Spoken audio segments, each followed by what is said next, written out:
প্রায় 500 মানুষ যোগ দিয়েছে 44টি দেশের, এবং সবশেষ খবর পাওয়া পর্যন্ত যেটি ইসরায়েল থেকে দাবি করা হচ্ছিল যে একটি জাহাজ ছাড়া বাকি সবগুলো তারা আটক করেছেন। এবং সবশেষ খবর আমি যেটি দেখলাম কিছুক্ষণ আগে সার্চ করে, যে সেই একটি জাহাজও এখন সংযোগ বিচ্ছিন্ন হয়েছে। তার মানে আসলে বলা যায় সবগুলোই বোধহয় ইসরায়েলি বাহিনী আটক করেছে।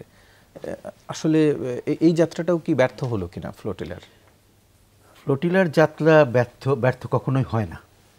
তার কারণ ফ্লোটিলা বলতে এই যে যারা করছেন, যা কাজ করছেন, তারা আগের থেকে তো অনেক কিছু করার চেষ্টা করেছেন।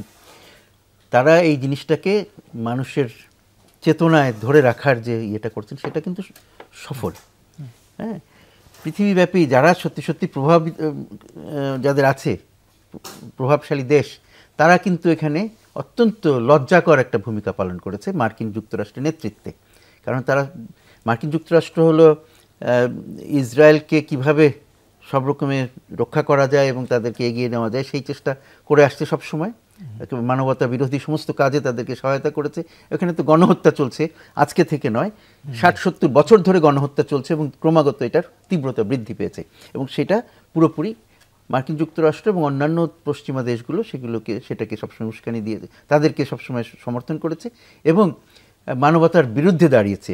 তো সুতরাং তার বিরুদ্ধে এদের বিরুদ্ধে যে কণ্ঠস্বর, আমরা দূরবর্তী কিছু দেশ, ওখানে যে এমনকি যে ফিলিস্তিনের পাশের দেশগুলো, যে তাদেরও উচ্চারণগুলো অত্যন্ত ক্ষীণ, কখনো কখনো কিছু উচ্চারণ করে, কখনো মোটেই কিছু করে না, এবং কাজে তো তাদের কিছুই নাই।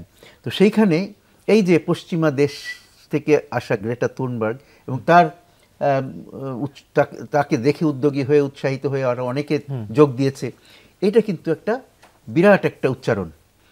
এবং এই যে এত বড় একটা মানবতা বিরোধী অপরাধের বিরুদ্ধে সোচ্চার হবার জন্য তারা যে আওয়াজ তুলেছে, সেই আওয়াজটা পৃথিবীব্যাপী ছড়িয়ে পড়ছে।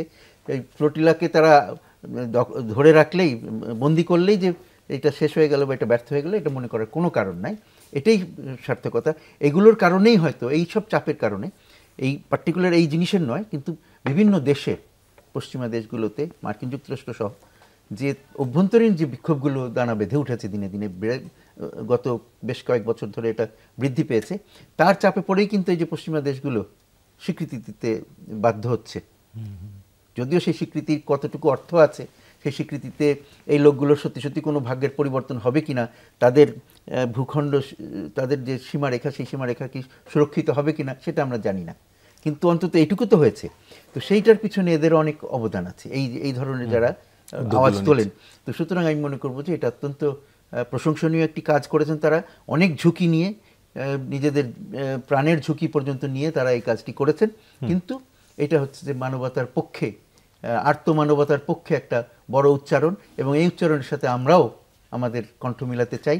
বাংলাদেশ সবসময় কিন্তু এই অন্য অনেক বিষয়ে আমাদের অনেক ভুল ভূমিকা থাকতে পারে, কিন্তু এই প্যালেস্টাইনের ব্যাপারে, ফিলিস্তিনিদের সমর্থন করা এবং ইসরায়েলিদেরকে নিন্দা করার ব্যাপারে আমাদের কখনো কার্পণ্য হয় নাই।